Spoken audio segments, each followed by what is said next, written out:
Yo puedo de mi Ahorita parte vamos. grabar, estoy comenzando a grabarlo, o sea, personalmente como yo le acabo de grabar para tenerlo igual. También. Ok, ahí también le pasamos después la grabación a Franco que la pidió. Por supuesto. Entonces, a ver, ya voy a empezar ahorita a grabar y de aquí compartir también.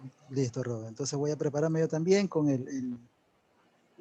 la presentación aquí.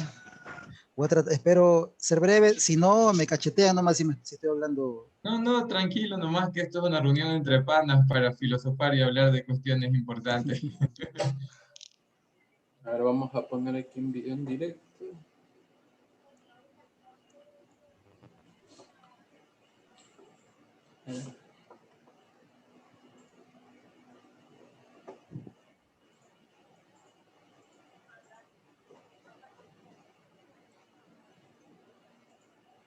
A ver, de manera pública. Desde Desde Sarayaku nos habla Franco. Qué bien, qué privilegio. Por supuesto que sí. Es que esa es la idea. Esa es precisamente la idea. Escuchar a quienes están ahí, no a los que desde su prejuicio hablan.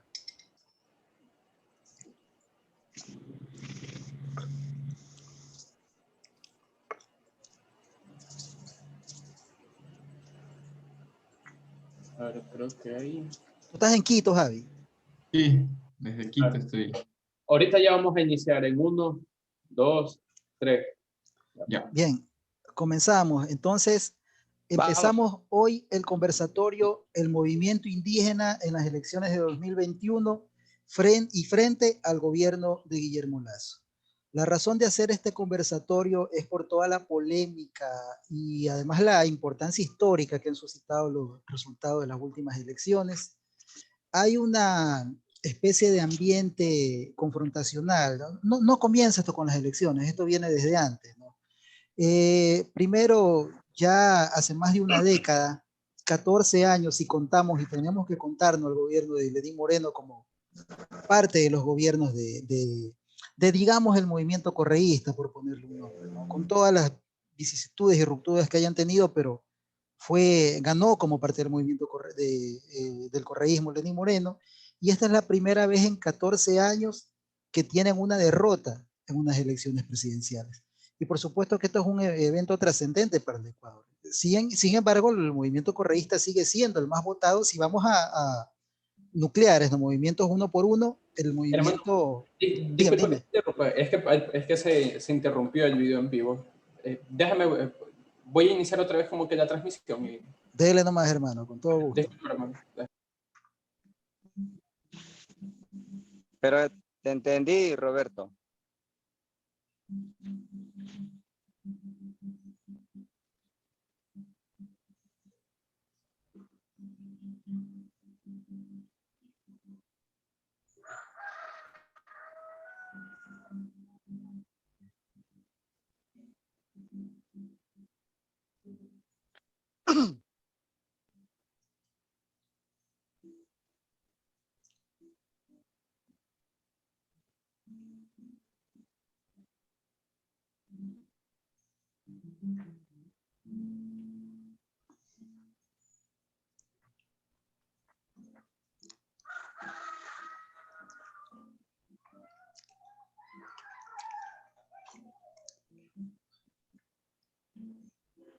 Hola. Ahorita estoy poniendo para yo en la transmisión, es que me salió que tengo un problema que se estaba transmitiendo es mi cámara, pero no se estaba transmitiendo la pantalla de Zoom. Igual sí se está grabando, eso sí. Entonces, todo el tiempo. Sigue, Edwin. Seguimos nomás. Sí, igual estamos grabando. Sí, le doy nomás Robert entonces, ¿no? Claro. Sí, está bien. Listo, verán. Entonces, bueno, así brevemente, rapidito, estamos transmitiendo el conversatorio del movimiento indígena en las elecciones de 2021 y frente al gobierno de Guillermo Lasso.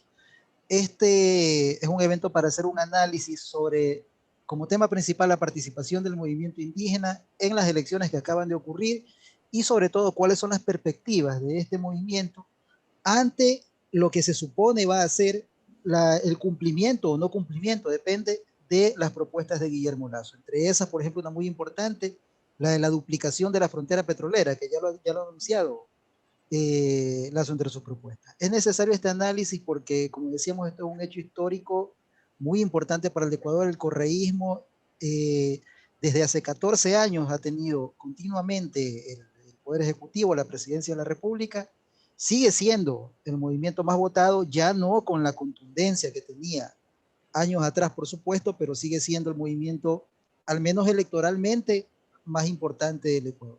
Pero ha tenido un fuerte debilitamiento y mucho de ese debilitamiento se lo está acusando al movimiento indígena de ser, digamos que el responsable, ¿no? Tanto desde el punto de vista positivos y negativos, ¿no?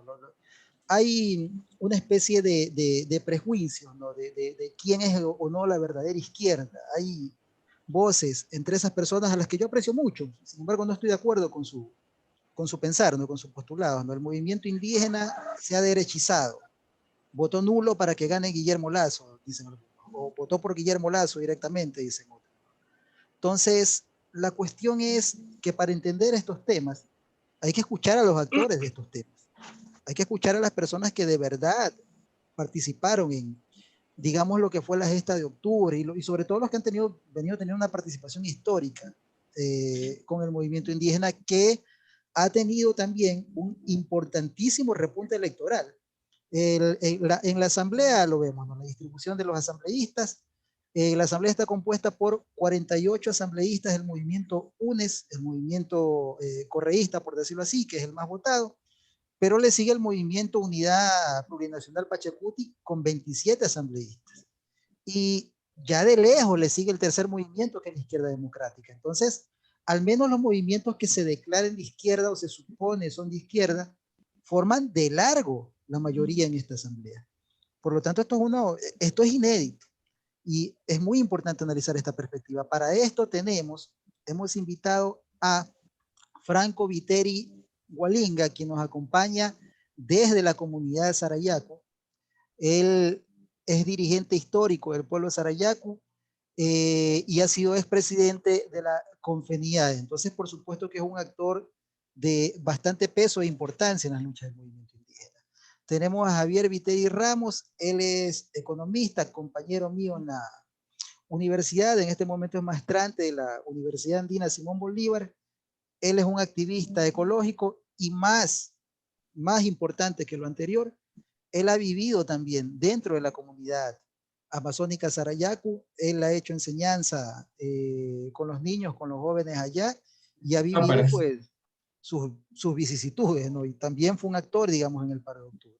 Y quien les habla, que va a ser una especie de moderador y a la vez participante, así like, nada más, Edwin Espinosa, que soy docente e investigador de la Facultad de Guayaquil. Y nos acompaña Roberto Ruiz Blum manejando el evento en la logística. Entonces, vamos a comenzar y vamos a hacerlo sobre algunos ejes, ¿no? Entonces, primero, claro, no son ejes cerrados, no podemos hablar de otra cosa, de otro tema si queremos dentro del mismo, ¿no?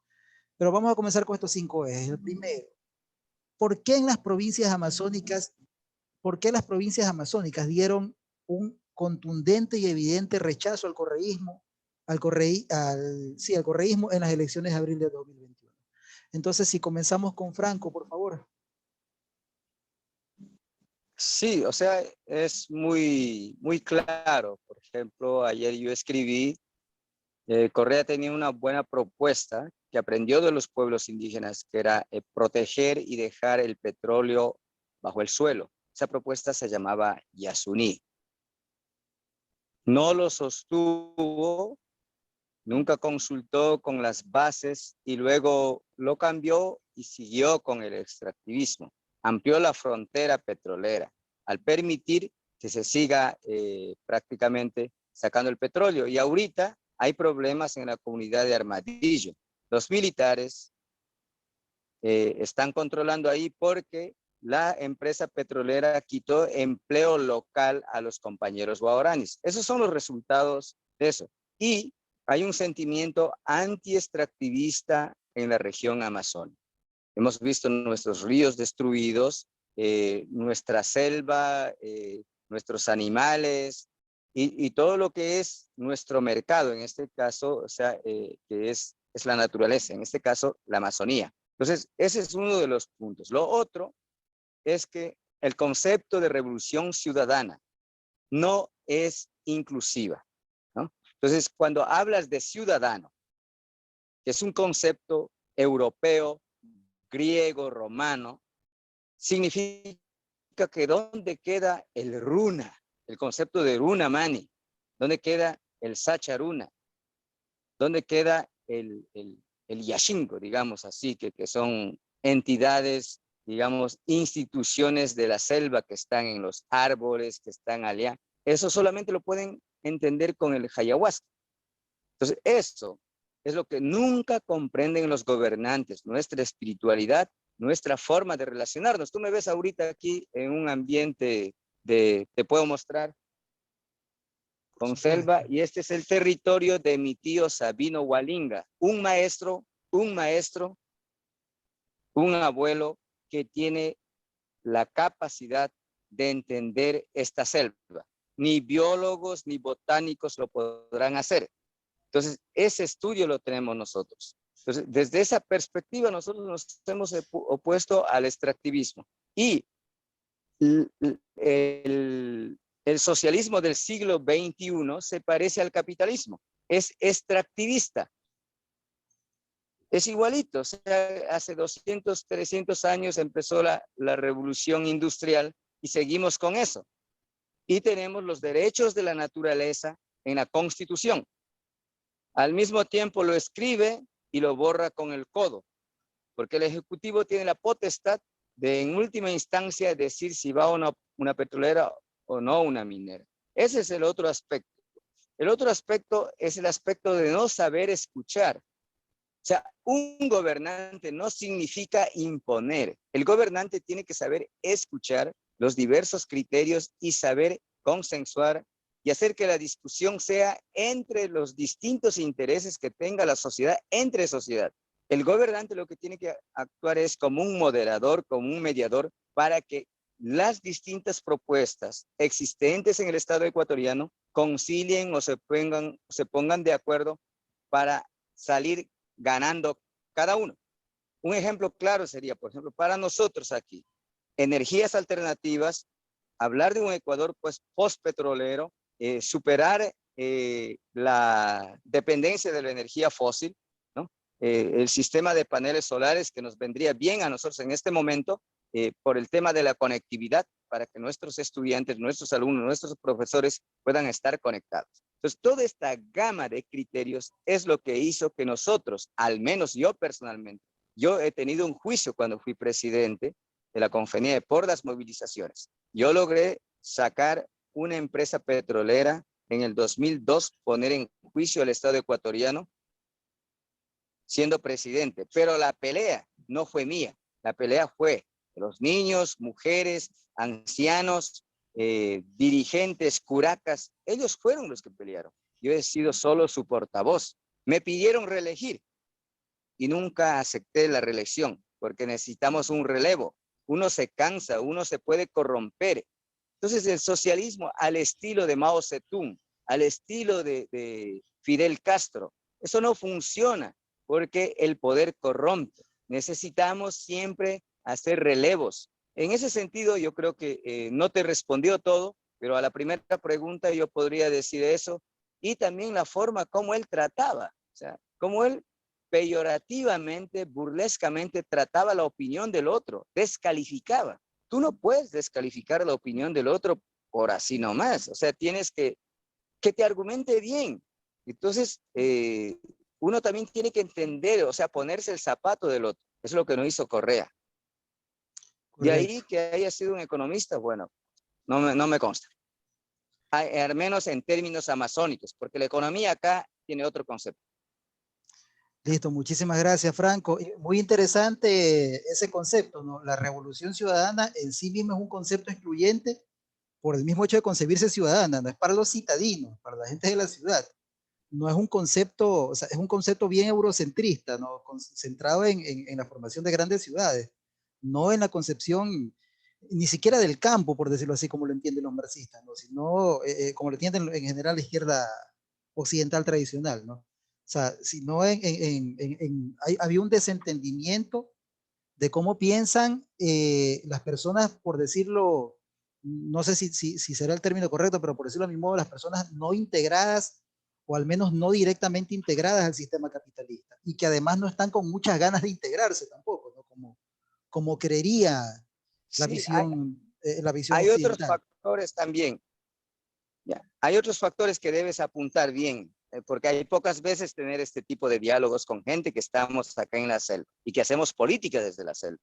Por ejemplo, mucha gente ha migrado de aquí a las universidades, se han hecho académicos, antropólogos, sociólogos, pero están desconectados de la realidad. Te hablan quichua, vienen en las fiestas y toman chicha, pero no están participando de nuestras mingas, de nuestras cacerías, de nuestra pesca, de todo eso. Entonces se desconectan de la cotidianidad, ¿ya? De lo que sufrimos o de nuestras alegrías.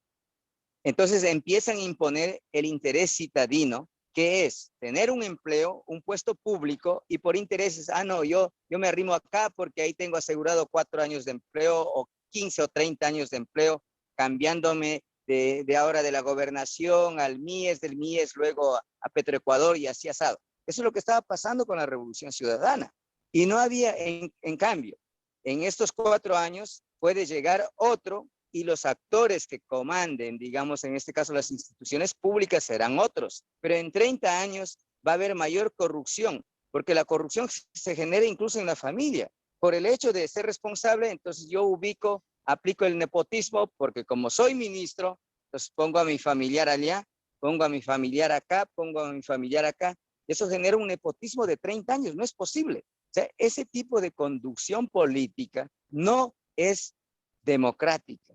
La democracia también tiene sus virtudes y defectos, porque simplemente es un concepto. Quienes realmente hacemos democracia, mal o bien, somos los seres humanos que tenemos errores, que tenemos defectos, que tenemos virtudes, que tenemos aciertos. O sea, ese es el tema. Entonces, para mí no existe ni la izquierda ni la derecha. O sea, hay que ser claros. El concepto de izquierda y derecha es un concepto también europeo.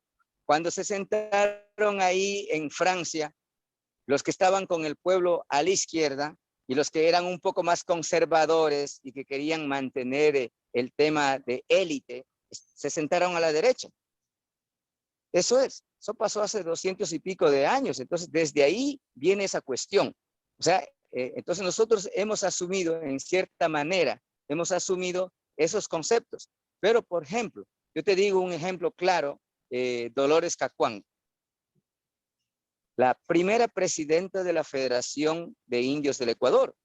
Andaba descalza, hizo educación, peleó por la educación indígena y ella hizo lo que pudo.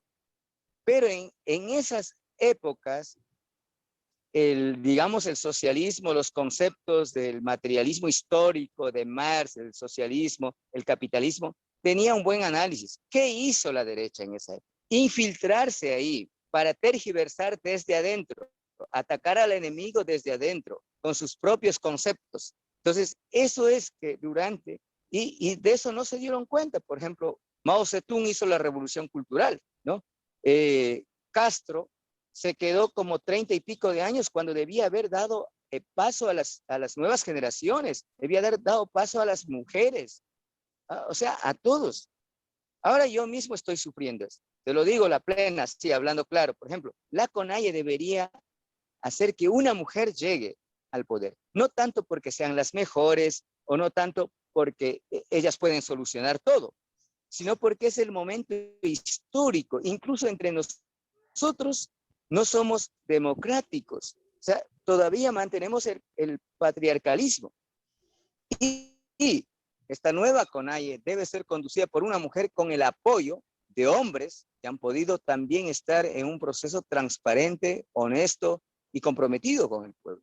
Si nosotros no hacemos esos cambios, vamos a ser igual que la Revolución Ciudadana, igual que el socialismo. Ahora, ¿qué está pasando? Tú me puedes preguntar, la derecha, en cambio, está tratando de hacer políticas reivindicativas. Por ejemplo, el solo hecho, yo no voté por Lazo. Aquí en Sarayaku fui una de las personas que dijo que no entre ni siquiera a las urnas. ¿Ah? En serio, a pesar que mi hijo estaba en la mesa, tendría que pagar $120 para poder matricularse, pero ese es el riesgo. Es el riesgo, o sea, aquí somos valientes en eso. Entonces, a donde quiero llegar es que Lazo está, si es que es inteligente, copiar a Mujica, copiar al presidente del Salvador, de El Salvador, y aplicar políticas que la izquierda dijo en su discurso, pero no lo hizo. O sea, en algún rato va a haber una derechización de la izquierda y una izquierdización de la derecha, porque la evolución se está dando, hay mucha gente de la derecha que está haciendo turismo por acá, que se va dando cuenta cuál es nuestro modo de vida, y hay una nueva generación crítica con sus propios padres, así como yo fui con mi padre. Entonces, yo creo que por ahí va, la política no simplemente son tesis teóricas, análisis científicos, históricos o antropológicos, sociológicos. Es vida, son sentimientos. Tú puedes ver que una banquera puede enamorarse de un campesino trabajador o al revés. La cuestión son, o sea, el amor traspasa fronteras. Te digo esto con claridad. O sea, yo creo que a mí me interesa mucho esa conversa porque rebasa la cuestión, digamos, académica, rebasa la cuestión formal de foros, debates, de todas esas cuestiones. Y por eso un gran saludo, Edwin. Son preguntas muy interesantes las que has hecho. Muchísimas gracias, Franco. Javier, partiendo de lo que dijo por Franco, favor, Javier, que se revela, o sea, solito llega al punto que tú me comentaste una vez. Tú me hablaste de que una de las razones por las cuales, por decirlo así, no le dio la espalda al correísmo la Amazonía, era porque en la Amazonía existe la sensación de que el correísmo ha generado división, la división de la cual nos hablaba Franco. Entonces, tú me comentaste que dentro de la Amazonía había esa sensación de que como que el correísmo, y bueno, sé que no es el correísmo nada más, no es el único gobierno extractivista, ¿no? Todos lo han sido, no solo que el correísmo es el reciente, pues no.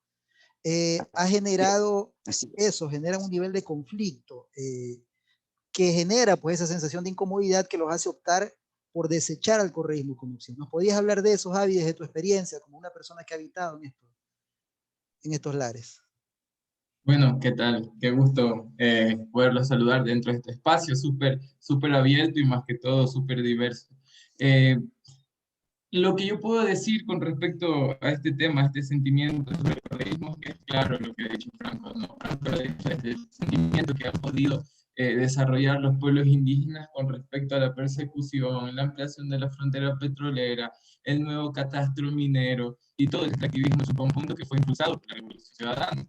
Pero aquí viene algo clave. Esto no hubiese sido tan extravagante y no hubiese solucionado a mucha gente si no se hubiese proliferado anteriormente un discurso que iba a favor de la conservación, que iba a favor de la transformación, que iba a favor de el respeto de las diversidades, de la interculturalidad, porque esto se trajo de los pueblos. El concepto del buen vivir es algo que viene desde los pueblos indígenas, de sus formas y modos de vida, desde otras ontologías. Entonces, cuando el correísmo, el proyecto de la Revolución Ciudadana, adopta esto y luego muestra como un camaleón, una visión desarrollista, pues todo esto se fue al traste. Y perdieron la oportunidad de hacer grandes transformaciones, grandes cambios de la mano de las organizaciones sociales. Pero pasó totalmente todo lo contrario. Cuando se instaura el sentimiento de desarrollo, de adoptar esa lógica de que somos subdesarrollados por no llegar a los niveles de industrialización que están en el norte del global, pues se suprimió mucho de lo que se había planteado al principio, ¿no? Hubo mucha persecución a líderes históricos, Franco es uno de ellos, como nos acaba de contar, se generalizó la pobreza unicriterialmente, se dijo que los pueblos amazónicos eran pobres por vivir en base a su cosmovisión y no se respetaron sus diversidades. Entonces, eso de allí llevó a que se vayan debilitando todas las organizaciones sociales y el movimiento indígena en sí. por lo cual hay mucho resentimiento. Hay que tomar en cuenta también que en las provincias amazónicas también hay una población preponderante de la gente mestiza, que también están en contra de los proyectos socialistas, que todo lo que tenga que ver con izquierda lo estigmatizan, incluso hay mucho racismo y separación con los pueblos indígenas, que estando tan cerca de ellos no los conocen y no los entienden tampoco. Entonces yo creo que eso también puede sumar muchísimo a esta derrota del correísmo, pero a grandes rasgos, a grandes líneas, tiene que ver con este irrespeto a las distintas formas de ver el mundo. Claro, porque estaba en la Constitución incluso postulado, ¿no? La consulta previa, el abandono paulatino del extractivismo, pero a la larga no se dio, o sea, fue nada más que discurso, discurso escrito, ¿no? Tú me comentabas una vez sobre que eventos como el de Dayuma, ¿no? Eventos represivos que desde la mirada, y te lo digo porque conozco gente, ¿no? Desde la mirada de los citadinos lo ven como poca cosa. Si fueron 2 o 3, nomás dicen, los chivoleados por la policía, los perseguidos. Ese tipo de eventos sí dejan una huella emocional dentro de la gente, que genera un rechazo pues hacia el que se considera el represor, ¿no? Y en muchos sentidos yo observo, ¿no? Que quizá me equivoque, pero a diferencia de cómo lo ven los que lo ven desde la perspectiva de la izquierda citadina, para muchos el gobierno de Lenín Moreno fue una continuación del gobierno de Correa, aunque hayan querido separar ambas cosas. O sea, observo ese sentimiento dentro de la gente, ¿no? Como que no hay esa estrategia de victimizar al correísmo como perseguido por Lenín Moreno, más allá de que sea cierto o no, no funcionó en las aspiraciones, al menos del movimiento indígena. No le interesa el movimiento indígena, que ellos le interesan y es obvio que tiene que ser así, pues no le interesa el incumplimiento de sus demandas y punto. Entonces eso es lo que digamos, observo, y me lo comentaba una vez Javier, junto con las apreciaciones que has hecho en este momento. Entonces, vamos a la segunda pregunta. Franco, ¿nos podrías decir, y luego Javi, entonces el movimiento indígena, ¿cómo le explicamos esto a los occidentalizados? ¿El movimiento indígena es de izquierda o es de derecha? ¿Qué es el movimiento indígena? ¿O se puede catalogar mediante estas categorías occidentales? Muy bien. O sea, primero no tenemos por qué explicarles, porque no son nuestros conceptos. O sea, nosotros tenemos que explicar lo que somos. ¿Por qué yo debo explicarles si soy de izquierda y derecha? Yo soy selvático. ¿Sí me entiendes? O sea, debo explicar lo que he sido, lo que hemos sido hace 500, 1000 años, lo que hemos sido. Y que ese concepto de izquierda es nuevo para nosotros. Vino después, vino hace 200 años nomás. Hay que ser claros en eso. Entonces no tengo por qué yo explicarle a Occidente a quienes. Pero sí hay que decir que esos conceptos son los que vinieron a romper nuestras formas de pensamiento, nuestras formas políticas de actuar. Pero el tema de la injusticia, eso sí está en nosotros también, porque hasta entre indígenas podemos ser injustos. O sea, lo que hay que pelear es contra la injusticia, contra la corrupción, y que se instaure la honestidad y la transparencia, que eso permite el equilibrio comunitario, o sea, que la sociedad viva bien. Eso es todo. Ahora tú hablabas, por ejemplo, y ya como tenía las preguntas, quiero adelantarme un poco, es si, ¿qué errores cometieron, por ejemplo, qué permitió que Lazo llegue? Primero, que Nebot no aparezca, uno. Segundo, que el señor Arauz habla con Jaime Vargas, que es un personaje que yo le conozco, es mi amigo, estuve hace 3 días con él saludando en una asamblea de la Confenia por el tema territorial que estuve yo. Saludamos un rato, no hablamos mucho, pero el tema es que él dice de frente de que va a apoyar a Arauz, y eso generó una reacción tremenda al interior del, entre comillas, movimiento indígena, porque yo no me considero un movimiento indígena, yo me considero un pueblo indígena. El movimiento es una cuestión política momentánea, pero somos pueblo. El movimiento es una forma, digamos, es un vehículo para poder plasmar nuestros derechos. Entonces, desde esa perspectiva, te puedo explicar eso. ¿Por qué? Y el otro es que Correa entró en escena. Correa debía haberse quedado callado. O sea, quedado callado y actuar desde abajo. O sea, si hablamos en términos de estrategia. Y eso Lazo sabía muy bien. Y nosotros desde Sarayaku sabíamos cómo se jugaba el asunto. Y por eso yo promulgué estuve por el voto nulo como primer plan, como primera opción. Y luego, cuando sondeamos aquí en el pueblo dijo, no, que no entren ni las urnas.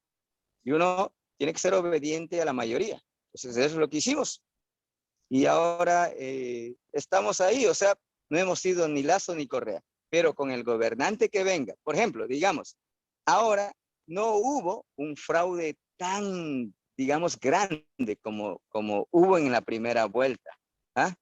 ¿Sí me entiendes? Sí. Yo no lo puedo probar en términos, digamos, de papeletas de votación, todo, pero se siente en el ambiente eso, se siente mucho. Y hay testimonios también. Eso sería un peritaje antropológico, judicial, yo qué sé, que llevaría años. Pero a donde quiero llegar es que ahorita ya está el gobernante.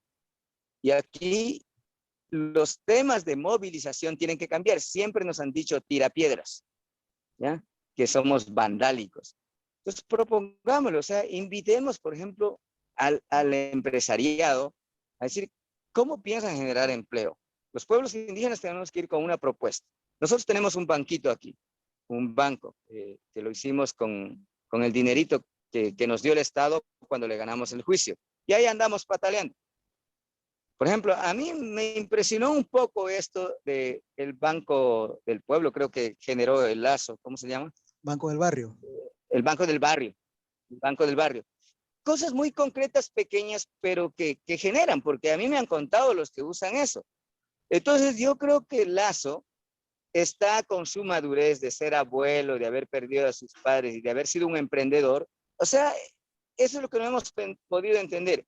En cambio, hay que entender de que en una sociedad hay también barajistas, como decimos, unos que no quieren lavar el plato, no quieren barrer ni en la casa, no quieren ni tender su cama, ¿ya? Y quieren la comida servida. Este tipo de gente que son criados así, chutas, son irresponsables. Entonces van a hacer lo que quiera con tal de que... Entonces, por eso el tema de ser un gobernante o de ser un buen ciudadano es un tema que pasa por el tema de educación, que pasa por la familia. Entonces, no es una cuestión de izquierda o de derecha. Hay muchos que habrán sido pobres, digamos así, entre comillas, que hicieron su pecunio, hicieron su capital, digamos, su propiedad, de generación en generación, el abuelo. La música es clara cuando dice, mi padre fue un revolucionario, ¿ah? Yo fui tal, y mi nieto es funcionario. Mis hijos pusieron tienda, dice, y mi nieto es funcionario. Y ese funcionario, como no vivió como el abuelo peleando, ni como su papá, entonces termina corrompiéndose. Y luego dice, mis hijos pusieron tienda. La música mexicana lo dice con claridad, el proceso del zapatismo y allá en México. Por eso es que el zapatismo ahora tiende a tomar otras connotaciones mucho más identitarias. Claro que el comandante Marcos está ahí, pero en realidad yo simpatizaba más con la comandante Ramona, digamos así. Entonces son procesos genuinos que nacen de ahí. Entonces yo me extiendo un poco en esto para un poco que tú puedas entender que no es simplemente oponerse al Lazo o al correísmo o al Arauz. Es una cuestión de que estamos cansados con este modelo democrático impuesto que no fue construido por nosotros. Nunca ha sido construido por nosotros. Es un pensamiento que generaron los pensadores desde Europa, Aristóteles, Sócrates, todos esos manes. Pero la teoría sobre cómo hay que vivir tenemos que generarla nosotros desde las culturas, desde acá.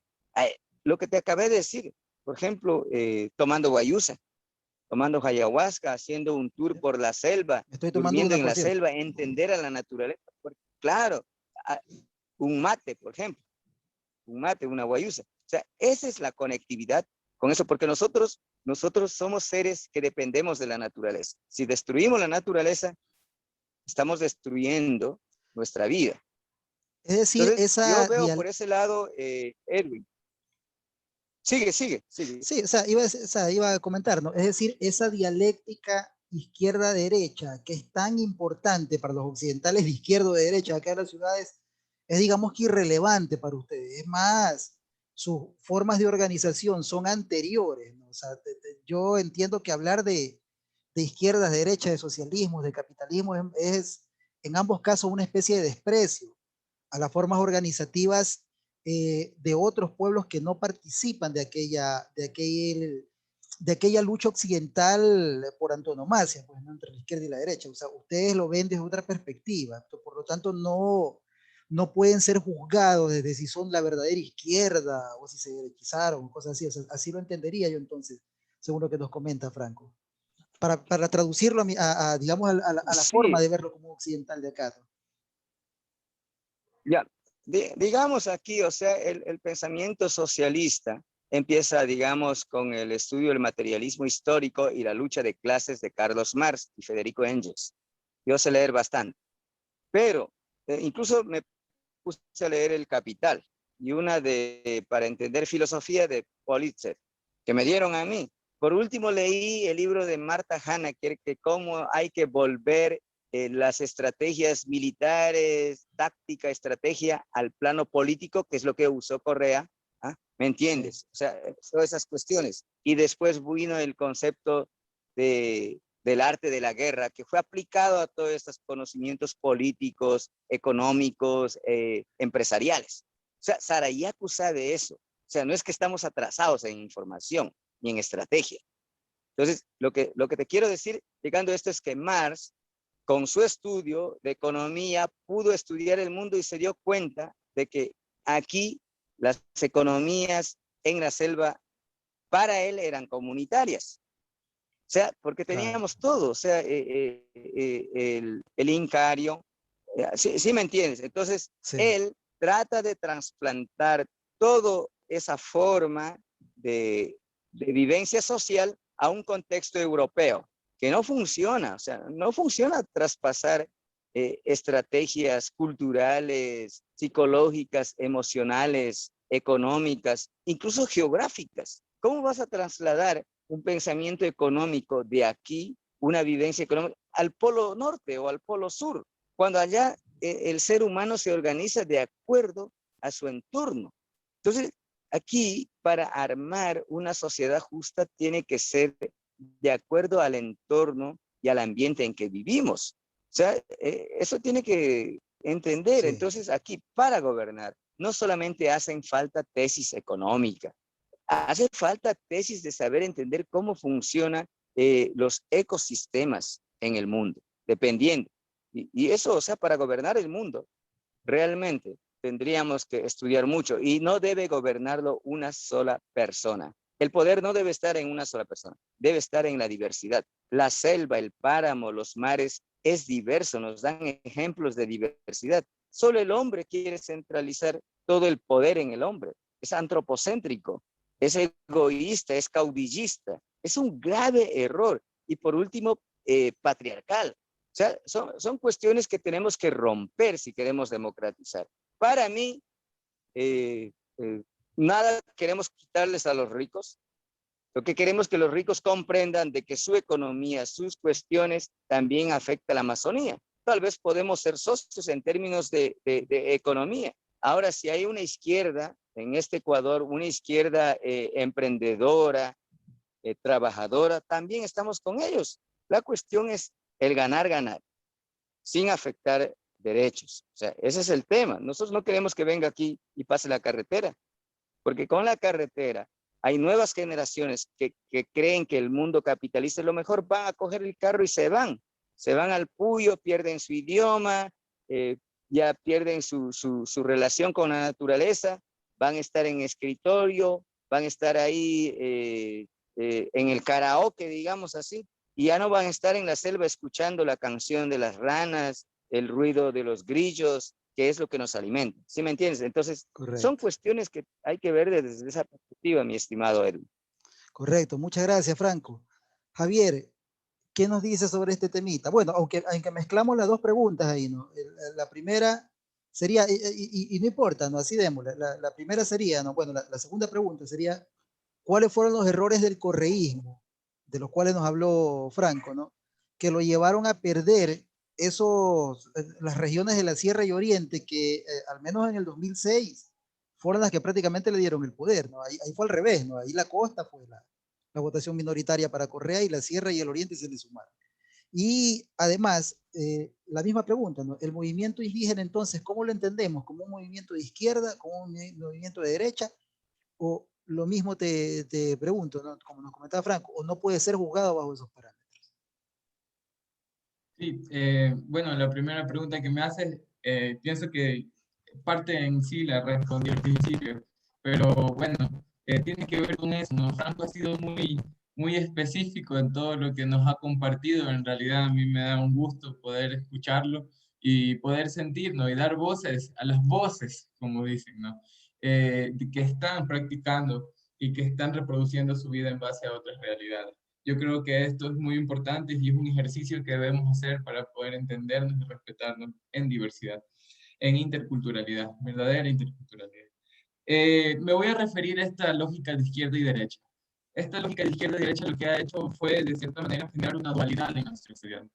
A nivel social hemos visto que hemos estado divididos por estas connotaciones, pero igual hemos visto un estado garante de los procesos de acumulación, del progreso de las fuerzas productivas, de la transformación abrupta de la naturaleza, la extracción petrolera, maderera, en fin, ¿no? El extractivismo. Entonces, veo que hay esa lógica divisoria. Entre acá estamos nosotros y acá están los de acá. Yo pienso que en estos tiempos es importante trascender este tipo de conceptos y plantear realidades concretas, ¿no? Algo que sea de manera tridimensional, como quien dice, ¿no? Y poder, de cierta forma, romper estas lógicas dominantes que se nos han impuesto, como bien lo ha dicho Franco, y no solo a las comunidades y pueblos indígenas, sino también a nosotros como occidentales, porque ven que nuestro imaginario es poder imitar otro tipo de cosas. Entonces, y hacia eso vamos, y los procesos de aculturización, acompañados por la venia de los estados, para poder abrir camino a otro tipo de concepciones, teorías, etcétera, este falso universalismo nos ha costado muchísimo, ¿no? Y se ven pues, las respuestas. Entonces, esta dependencia que tenemos es la causa también del subdesarrollo. Entonces, no lo vemos por allí y no lo criticamos desde allá. Entonces, yo pienso que es momento de en base a la coyuntura actual política, de poder reivindicarnos y poder escucharnos y poder reunirnos, poder tener más espacios como estos que nos ayuden a poder transmitir y también recoger demandas y de esa forma poder hacer políticas públicas, porque si no estamos haciendo políticas esquizofrénicas que no corresponden a las realidades plurales y diversas, peor aún América Latina. Listo, Javi.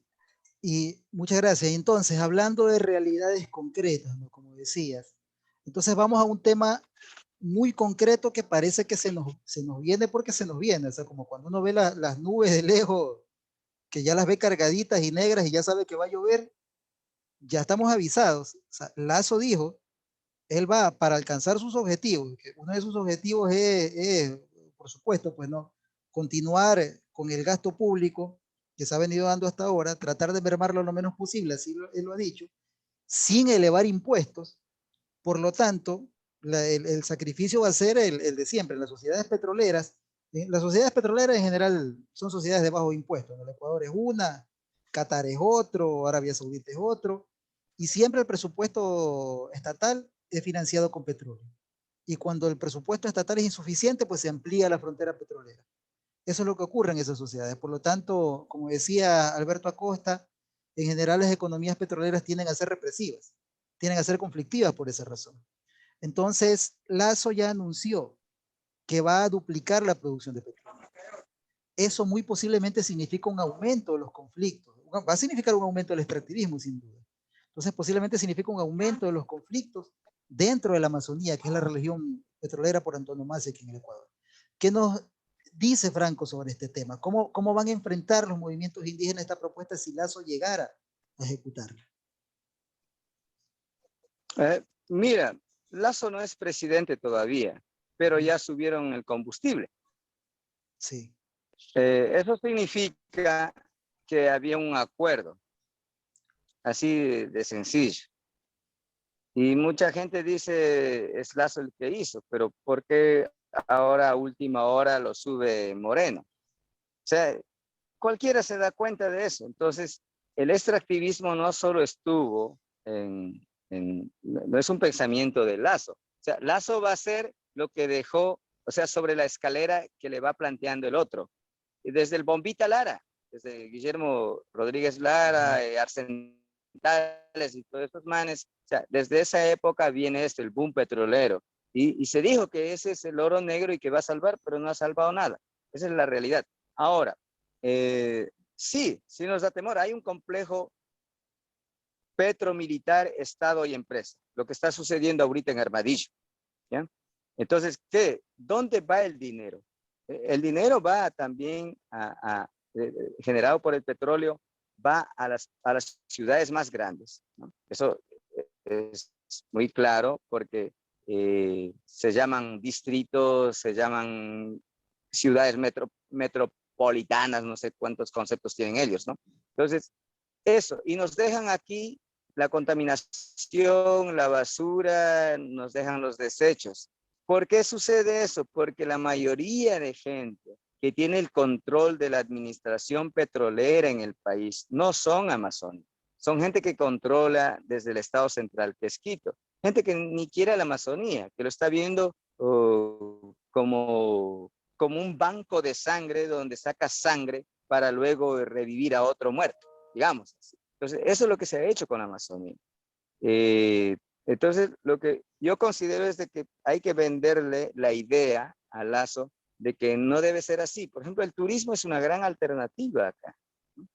El turismo es una gran alternativa. Yo creo que aquí hay que ser inteligentes para no entrar en confrontaciones, porque yo soy muy claro en decir que, por ejemplo, en la policía tenemos gente indígena, en el ejército tenemos gente indígena. Esa gente me va a venir a reprimir a mí. Yo tengo un yerno que es militar. ¿Qué me va a pasar? ¿Me le van a mandar a él o le viro yo aquí? ¿Cómo la va? O sea, aquí hay que ser bastante claros en eso. Es un tema que hemos estado discutiendo ahí en familia. Tengo una sobrina que es policía. O sea, imagínate el tema a dónde nos llevan. Entonces, de estas políticas, al final el soldado o el policía de tropa se va a ir a enfrentar con el pueblo, pero los generales, ellos no. Entonces, es un tema que tiene que discutirse respecto a conceptos de seguridad nacional, a cómo hay que redistribuir la economía, en qué áreas hay que fortalecer agricultura. Los últimos pozos petroleros deberían fortalecer el tema de recuperación faunística para fomentar el turismo, por ejemplo. Investigación científica en energías alternativas para un Ecuador post-petrolero. Invertir en las universidades con un pensum de estudios muy claro, teniendo un plan político, un proyecto de Estado alternativo, un proyecto de Estado pro naturaleza. No es tan fácil eso. Entonces, respecto a las movilizaciones, sí se va a dar. O sea, si es que vienen a meterse aquí en Sarayaco, me voy a movilizar de nuevo. Eso es obvio. O sea, eso es obvio. O sea, nos vamos a defender.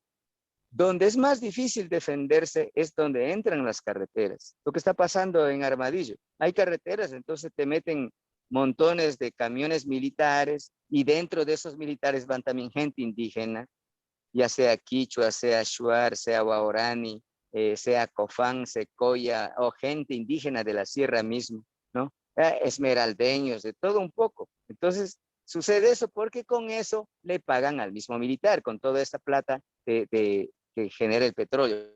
Por eso te hablo de un complejo militar, Estado y empresa, que se olvida es anterior de a la Lazo, naturaleza, obviamente. que se olvida del pueblo. Claro, obvio, es anterior al Lazo. Aquí no hay que culpar al Lazo. O sea, el problema es que culpamos a cualquiera. Por ejemplo, alguien me dijo, yo le dije, el Yasuní lo entregó Correa. Entonces ahí me sacaron una letanía y me dijeron de que habían tales personas, que en tal gobierno, que en tal gobierno. Entonces yo le dije, pero si sabían eso, ¿por qué le asesoraron mal al Correa?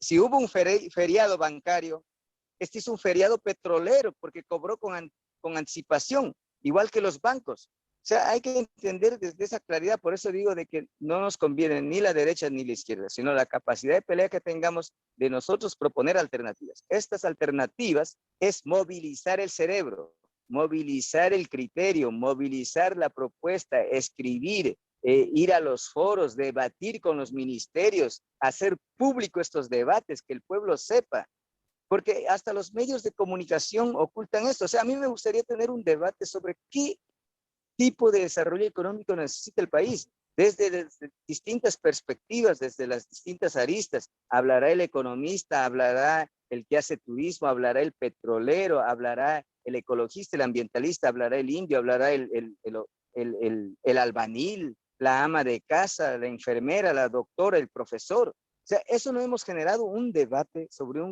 cómo queremos que sea la economía del país.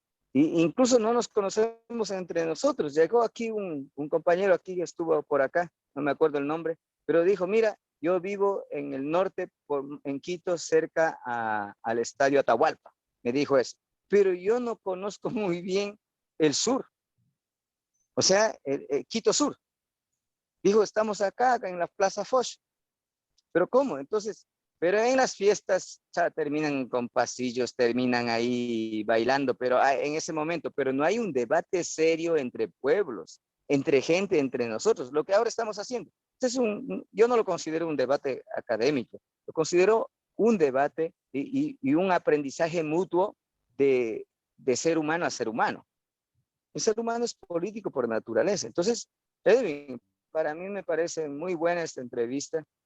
Este tipo de entrevistas no lo van a hacer los gobernantes, hermano. No lo van a hacer porque sencillamente ellos se fajan de billete y también se fajan en su proyecto y van a gastar más plata en hacer propaganda de lo que no han hecho.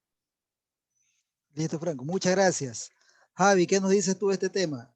¿Qué piensan los pueblos amazónicos? ¿Cómo lo ves de tu experiencia? ¿Qué va a pasar ahora si Lazo amplía esa frontera petrolera? Ya nos dijo Franco, ¿no?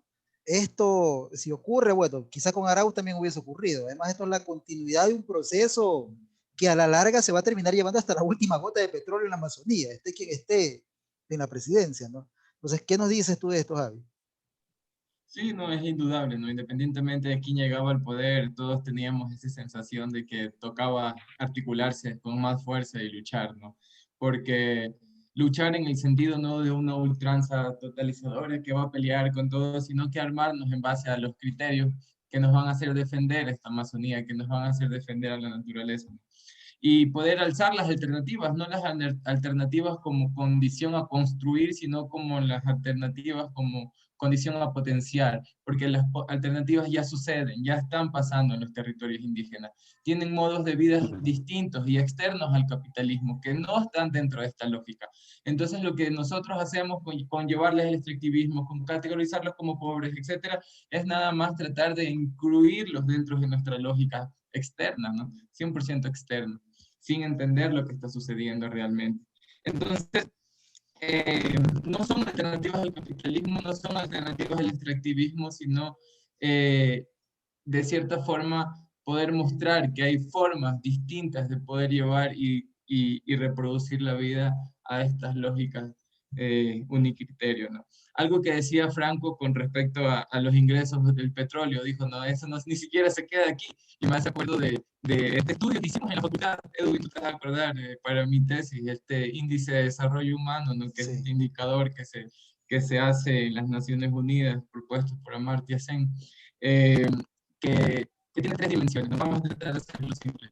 Tiene la dimensión de ingreso por medio del ingreso per cápita, tiene la dimensión de escolaridad por medio de la tasa de las personas que han estudiado y también de las personas de la esperanza de los que se espera que van a estudiar, ¿no? Y lo mismo con el tema de la salud, de esperanza de vida. Entonces, cuando nosotros hacíamos este índice de desarrollo humano a nivel provincial, o sea, a nivel de provincia, y le restamos luego el componente amazónico, el componente petrolero de los ingresos del petróleo, nos dimos cuenta que las provincias menos desarrolladas eran las amazónicas, pero cuando tenían inmersos estos ingresos de petróleo salían como provincias mucho más desarrolladas que Guayas, que Pichincha, etc. Pero cuando vemos sus indicadores con respecto a salud, con respecto a educación, etc., pues están por los suelos, pero esto lo hace disparar. Y eso es claro, ¿no? Porque lo vemos, ¿no? Y no se queda allí, no se queda en las provincias amazónicas, no potencia estas alternativas. Y es lo triste de esta situación, ¿no? La Claro, generalización y por medio de eso se toman las yo políticas. recuerdo algo muy importante de tu trabajo, ¿no? Tú mostrabas que si se contabilizaba el petróleo y sacabas el PIB per cápita, las provincias amazónicas parecían Suiza, o sea, era como que tenían un nivel de vida, pero de los países más elevados del planeta, pues, ¿no?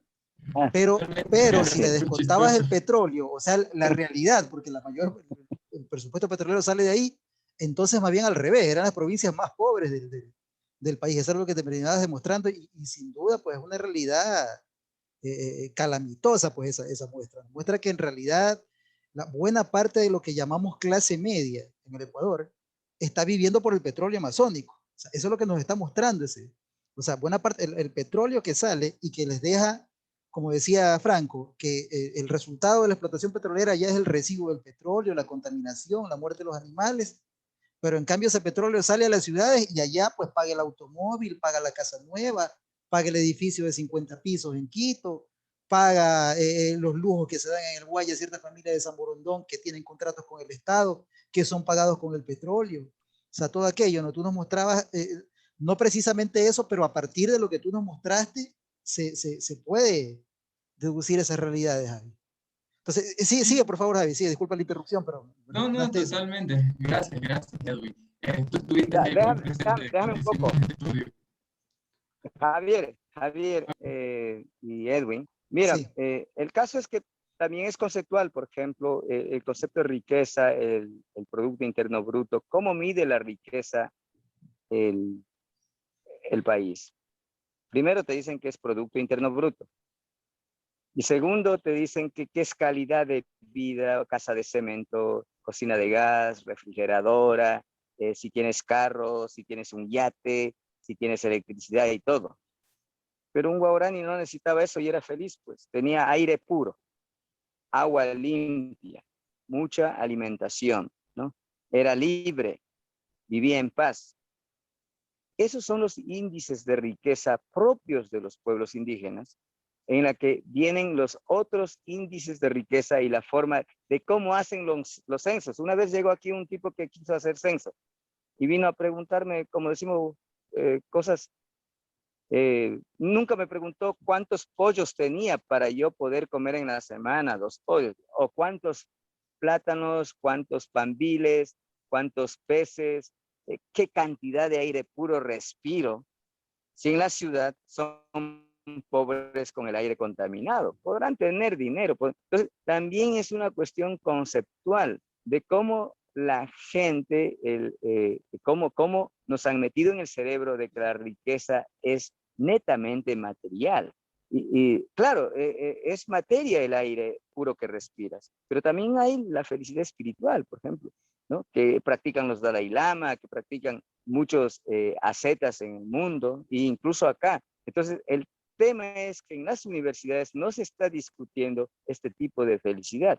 La felicidad tiene que ser, el personaje más feliz es el que menos energía consume y menos ataca a la naturaleza para poder vivir. Ese debe ser, o sea,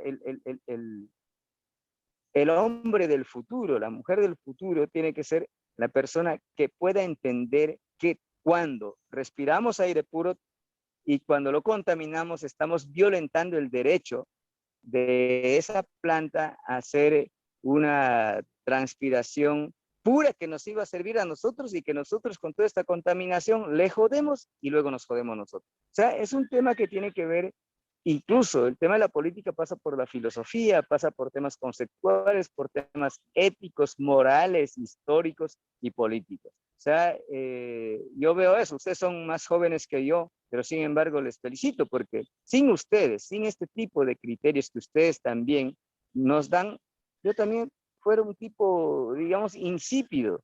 Yo hablo quichua, era una rima gruna man. Javier me entiende lo que yo estoy diciendo.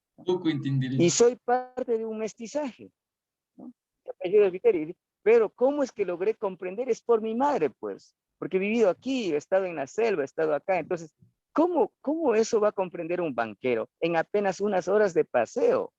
¿Sí me entiendes? O sea, la vivencia es la que manda. Entonces, ahora se impone una vivencia al estilo de Miami Beach, una vivencia al estilo de Londres, de Francia. O sea, eso es lo que quiere imponerse, cuando aquí hay otros estilos de vida. O sea, ese es el tema del coloniaje, ese es el tema de la violencia epistémica que dice Nina Pacari. Yo he estado en esos grandes debates de la CONAIE y esta vez voy a ir también al Congreso y estoy seguro que tiene que ser una mujer, porque en realidad tenemos que democratizarnos desde la familia, desde todos. Ahorita nosotros estamos haciendo grandes esfuerzos a ese nivel. La policía ya tiene una mujer comandante, no sé qué perspectiva. Sí. Quieren que sea Leonidas Sisa. Leonidas Sisa es mi amigo, de acuerdo, pero le he dicho, mira, ¿cómo Leonidas Sisa, que ahora tiene cierta, digamos, hay un grupo que le quiere, otro grupo que no lo quiere, no va a actuar desde un plan mediador? Entonces yo he dicho que hay que un poco bajar a la retaguardia, descansar un poco, hacer un relevo inteligente en que las mujeres vengan a tranquilizar este proceso, porque normalmente las madres congenian, tranquilizan en la familia, en el hogar. O sea, aplicar todas esas cuestiones humanas, no solamente teóricas, no solamente... Yo participo del mariateguismo. Yo he leído los 7 ensayos de la realidad peruana, pero él estuviera cabreado en este momento si ve que quienes cogen su tesis, su análisis, lo están usando para ser caudillos, para ser presidentes. El poder no radica en la presidencia del Estado ecuatoriano. El poder radica en el pueblo y hay que construirlo. Porque ¿qué crees que Evo Morales era un indígena aymara? ¿Garantizó o no? Metió el TIBNIS en Bolivia. Yo estuve ahí con Adolfo Chávez, le persiguió a Adolfo Chávez, que era un colega mío, presidente de la CIDOP. O sea, todo eso hemos vivido. Entonces, no es una garantía que un indígena sea, sino ahora, que en el indígena exista ciertos valores importantes que pueden ser traducidos igualmente aprendiendo el otro. Lo que hizo Mandela en Sudáfrica hizo lo siguiente: todos querían que el gobernante sea negros, administradores negros, pero él les perdonó a los ingleses que vivían ahí y les dijo que vengan a ser parte de su gobierno para tranquilizar, desde el perdón, o sea, desde el entendimiento. Él no hizo la venganza, o sea, no fue revanchista en ese sentido. Entonces yo creo que el movimiento indígena, la política, el Pachacutic, dice que es incluyente. Tiene que ser en ese sentido, no con los partidos políticos, no con el creo, no con ellos, sino con la gente que realmente piensa en un Ecuador democrático, justo y pluridiverso. Yo creo que con esto he terminado. No sé si pueda descansar un rato. Muchísimas gracias, pero me gustaría hacerles, y sobre todo a ti, Franco, ya te voy a decir por qué. Me gustaría que nos hables de algo, ya que tocaste el tema, ¿no? Los indígenas son catalogados como pobres. Mira, tú estás mostrándonos como fondo un entorno natural bastante bello. Cuando mueves la cámara o cuando se te mueve, tú muestras una naturaleza bien rica, bien bella, que en mi caso, yo como habitante de Guayaquil, para acceder a un entorno así, yo tengo que pagar. Yo tengo que ir a un complejo vacacional para estar en ese entorno. Segundo, si yo estuviese haciendo, así como más o menos veo que está fuera de mi casa, un en vivo con mi celular, ya me lo hubieran robado. Entonces, mi pregunta es, entonces, ¿son pobres los amazónicos? Así es simple la pregunta. ¿Son pobres entonces los indígenas amazónicos? No somos pobres los amazónicos. No somos pobres. No somos pobres. Somos ricos desde nuestra visión, desde nuestro punto de vista. Todavía tenemos peces en los ríos, tenemos aire puro, no tenemos mucho ruido, tenemos tranquilidad, paz, no tenemos la carretera que te trae la economía de mercado, que te vienen a ofrecer cachivaches para que compres así no quieras, y además cuando entras a la carretera se te vienen los vendedores, los ladrones, la droga y todo eso. Entonces, yo te digo, o sea, que en realidad no somos pobres. Ahora, si te hablan de que eres pobre porque no tienes carro, que eres pobre porque no tienes una cuenta bancaria gruesa, ¿ya? O sea, si que eres pobre porque no te vistes bien, porque te ven en la ciudad en botas, un poco sucio, con un costal ahí llevando tu plátano, tu yuca, eso no es ser pobre. La pobreza es espiritual, la pobreza es mental, es de criterio, es de conocimiento, es cultural. Eso hay que entender. Que entonces, el tema del concepto de pobreza tiene que ser debatida. Por eso te hablaba de ecosistemas, te hablaba de que qué entienden por pobreza. Por ejemplo, yo en mi casa, ahorita estoy aquí cerca a la casa de Heriberto, donde vive mi tío, y yo vivo de aquí a unos 100 metros más o menos. Pero compartimos cuando, por ejemplo, él no tiene maíz, lo traigo yo, cuando algo me falta, le pido a él, o cuando le falta plata. Existe todavía eso. ¿Sí me entiendes? O sea, Claro, existe o la sea, yo observo un nivel de reciprocidad. Si ellos disfrute de tienen la más vida peces, me mayor convidan. que el O sea, nuestro. O sea, yo observo un claro, nivel de disfrute esa de la riqueza es vida. la que tenemos. Entonces, Eso. aquí hay, claro, el tema es que el concepto de riqueza nuestro es distinto al concepto de riqueza del otro, que viene con una cuestión de acumulación, ¿ya? De tener más para decir que yo soy más. Y eso se generó en Europa. Aquí no, aquí lo importante era que cada individuo sea capaz de pescar, capaz de cazar, capaz de que sean autónomos, autosuficientes. Esa era la riqueza, la capacidad de ser autónomos para poder sobrevivir, Y por supuesto, para que eso no se la capacidad de conserve, se acumulación. necesita conservar ese entorno. Para que ese estilo de vida se conserve, necesita el entorno. El entorno que lo facilita necesita ser conservado entonces. Por lo tanto, para ustedes es evidente que la Sí, penetración petrolera es una pérdida, no una ganancia, sin ninguna claro, duda. no todo es color de rosa, no todo es color de rosa. Por ejemplo, hace rato yo vine huyendo de una planta de luz que estaba en la casa. Me puse acá, pero pasó un motor fuera de borde y pasó un peque-peque. Entonces, imagínate cómo luchamos contra el extractivismo. Es bien complicado porque sí, lo que nos pasó en la empresa, con la pelea con la empresa petrolera en el 2002. La empresa petrolera tenía helicópteros y aviones y al ejército y a la policía y a la fuerza de seguridad privada. Nosotros teníamos solo apenas 2 motores fuera de borde, que nos permitió movilizarnos para tomar el control territorial. Y teníamos por ahí un comunicador con una cámara vieja para poder difundir nuestras ideas. Cuando ellos tenían todo el aparataje de la televisión, de la radio, de los periódicos, todos los medios de comunicación de Pastaza querían hacernos aparecer como subversivos, como terroristas, todo eso. ¿Sí me entiendes? Sí, Entonces, es difícil luchar contra la economía de mercado que pueda ser material, político, pedagógico, psicológico. Eso es lo que te quiero decir. Entonces, claro. uno tiene que adaptarse a los cambios, tiene que adaptarse a los cambios. Ahora, esa adaptación tiene que ser consciente, porque una adaptación acelerada hace que entre nosotros mismos tengamos encontrones. El tema de la balsa aquí nos enemistó un poco. El tema de la misma votación en esta ocasión mismo, por ejemplo, algunos por el temor de pagar los $120 o $40 se fueron y hicieron un pequeño fraude por el correísmo. Esa es la verdad, o sea, y después retiraron el papel de otra gente que ni siquiera fue a votar, o sea, el certificado. ¿Qué se puede llamar eso? O sea, imagínate, entonces, ¿a qué nivel llega digamos, desplayarse la irresponsabilidad de la institución que supuestamente debe garantizar la democracia en el país, que es el CNE, y el otro, el Tribunal Contencioso Electoral?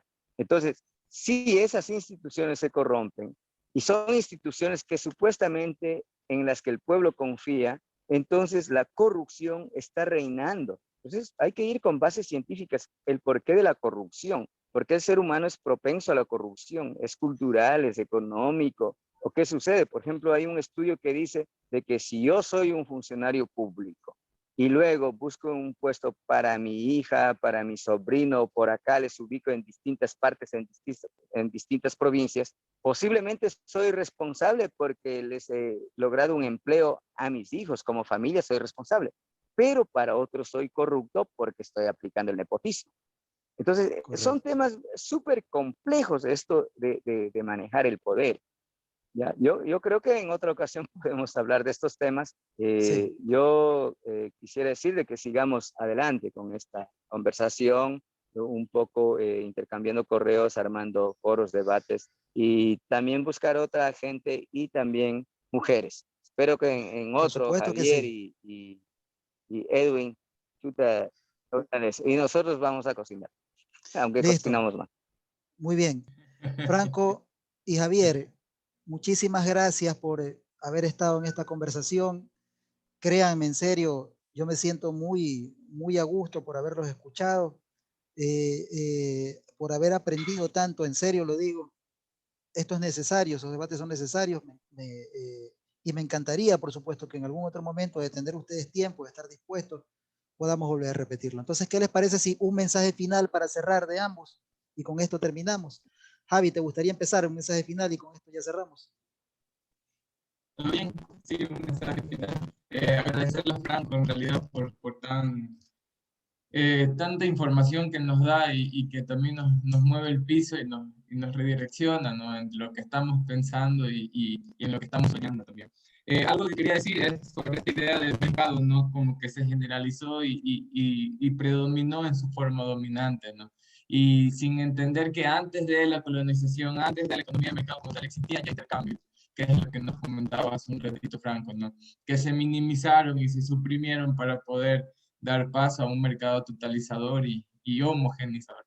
Bien, yo en realidad agradezco y celebro estos espacios. Yo creo que tenemos que hacerlos con mucha más fuerza en otros eventos, en otras instancias, congregar más personas y que nos invites a una clase tuya, Edwin, para conversar con tus estudiantes Con todo cuando gusto, se con dé la todo gusto. oportunidad y poder seguir transmitiendo esto, ¿no? Y poder seguir abriendo las mentes y, ¿por qué no, los corazones para poder pensar en un futuro distinto? Tremenda idea, y no se me había ocurrido compartir con mis estudiantes. Tremenda idea, te lo juro que sí es necesario. Muchas gracias, Javi. Totalmente. Un abrazo franco a toda la gente de Sarayaku. Tú sabes que los quiero muchísimo y estamos ahí para las que sea. Tú sabes cómo es el proceso de lucha y de hermandad y que cada vez se sume más familia. Un abrazo y un saludo a toda tu Alio, hermano. Gracias, Javi. Franco, ¿algún saludo o algún Gracias, mensaje gracias. de despedida? Sí.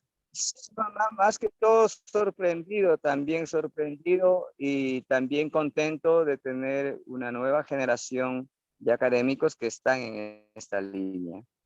Porque la discriminación también era académica, era ética, era epistémica, era el antropólogo que nos veía, el científico, el botánico, el biólogo. Ahora es distinto, ahí digamos que cuando hablamos contigo, tú discriminas por yo tener solamente quinto curso. ¿Ah? Todo lo que yo te he hablado es un proceso de vida y soy un buen lector. Se nota, Ya me es organizo, notorio. planifico. Claro, entonces, el tema es el siguiente. Yo creo que conmigo está muy bien hasta esto. A mí me gustaría que nos visiten los dos, un poco para que ya no hables conmigo, sino que hables con otra gente, sea jóvenes, mujeres, líderes, tomar una guayusa, una sesión Encantado. de tabaco, de ayahuasca, porque hay personas físicas acá. Porque lo que yo te hablo, lo que te digo desde acá, suena teórico, o sea, es así, pero que tú veas te va a permitir comprender mejor lo que yo pude decir, o tal vez si te metí mucha lata también. O sea, es la verdad, a veces podemos cometer ese error, porque somos seres humanos, aunque yo trato de hacer lo que más puedo, ser más real, sin embargo, no somos perfectos. Ninguna cultura es perfecta, ningún ser humano es perfecto, ningún proceso es perfecto. O sea, todo es cambio, todo es energía.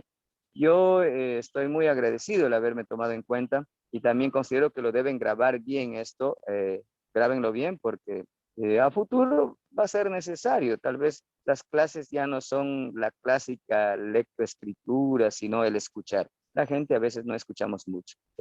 Tratamos de que nos escuchen a nosotros más. Somos monólogo, tratamos de predominar en la opinión, dar la última palabra. Y yo creo que no es así. Yo creo que ahora son las nuevas generaciones las que van a conducir y tiene que haber, digamos, un sincretismo entre las actuales generaciones con las nuevas generaciones, pero es un proceso genuino, pedagógico, de entendimiento emocional, psicológico, cultural, porque si no, nosotros terminamos también oprimiendo a nuestros hijos. Por eso hay muchos suicidios, también el tema en el entorno en que se encuentran. Aquí también hay problemas. Ayer nomás trataron un problema de droga aquí en Sarayaco, donde los jóvenes tomaron guayusa de mañana para ponerse de acuerdo cómo iban a defenderse ante los curacas, ante ellos. Y ahora Gerardo me comentaba que era chistoso cómo los jóvenes se vendieron, a qué acuerdos llegaron y cómo firmaron ellos para lograr frenar todo esto, de dónde venía, quién expendía, todo esto. Entonces no es la clásica represión de que tú, muchacho, eres un drogado, te vas para acá o tú para acá, sino de tratar de que la justicia es reparadora, reintegradora, es conciliadora y sanadora. Pues yo creo que la política debe ser vista desde ese punto de vista, desde la sanación. Un gusto y felicitaciones. Realmente yo diría que los admiro porque yo tengo 52 años, no sé cuánto tendrán ustedes, pero lo importante es que esto es muy bueno. Espero que las futuras clases de los universitarios sean así. Un gusto. Muchísimas gracias. Y muchas gracias a los que nos están siguiendo en este en vivo. Este evento no está siendo además grabado, luego va a ser subido a la plataforma YouTube y yo se los voy a pasar, ¿no? Tanto a los participantes de este evento como a todo el que lo quiera ver, ¿no? Va a estar subido a nuestro canal de YouTube, en cada uno de los perfiles de Facebook de quienes están participando en este evento, en el de Roberto, que es el principal, que ha sido la logística de este evento, ¿no? Entonces, muchas gracias a todos. Entonces, Roberto, te pedimos por favor, cerremos el evento y Gracias, Roberto. muchas gracias. Ha sido muy enriquecedor aquello. Cuídense, queridos hermanos. Un gusto, Franco, un gusto, Javier. Que estén muy bien. Igualmente, Javier y Roberto, chao. Pasa bien, Franco. Un gusto con todo.